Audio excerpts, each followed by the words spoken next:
Boat neck blouse కోసం ఆది blouse నుంచి కొలతలు ఎలా తీసుకోండి. కింద నడుము లూజ్ అనేది ఫస్ట్ ఇలా టైట్‌గా పట్టుకొని చెక్ చేసుకోవాలి. నాకు 29.5 వచ్చింది. చెస్ట్ లూజ్ వచ్చేసి చంక దగ్గర నుంచి చంక వరకు చూసుకోండి. ఎందుకంటే ఇది బోట్ నెక్ బ్లౌజ్ ఇచ్చారు కాబట్టి. ఒకవేళ మీకు డీప్ నెక్ ఇచ్చారు అంటే నడుము లూజ్‌లో 4 భాగానికి 2 ఇంచులు యాడ్ చేసుకోండి. బోట్ నెక్ బ్లౌజ్ అయితే కంపల్సరీ 2 ఇంచులు యాడ్ చేసుకుంటే మనకి ఇలాగ 9.5 వచ్చింది. చూసారు కదా! ఈ 9.5ని కూడా ఇలాగ 4తో గుణించాము అంటే మనకి చెస్ట్ లూజ్ కరెక్ట్‌గా వచ్చేస్తుంది. అర్థమైంది కదా! డీప్ నెక్ ఇస్తే ఇలా చెక్ చేసుకోవాలి. ఇప్పుడు షోల్డర్ కూడా మెయిన్ ఇంపార్టెంట్ బోట్ నెక్‌కి. ఇది బోట్ నెక్కే కాబట్టి ఇలా చూసుకుంటే మనకి కరెక్ట్‌గా వస్తుంది షోల్డర్.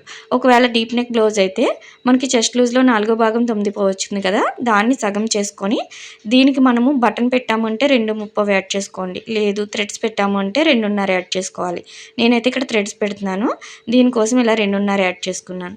ఇప్పుడు మనము దీన్ని డబుల్ చేసుకున్నాము అంటే షోల్డర్ అనేది కరెక్ట్‌గా వస్తుంది చూడండి. ఫుల్ వీడియో లింక్ అనేది కింద ఇస్తాను చెక్ చేయండి. వీడియో నచ్చితే లైక్ చేయండి.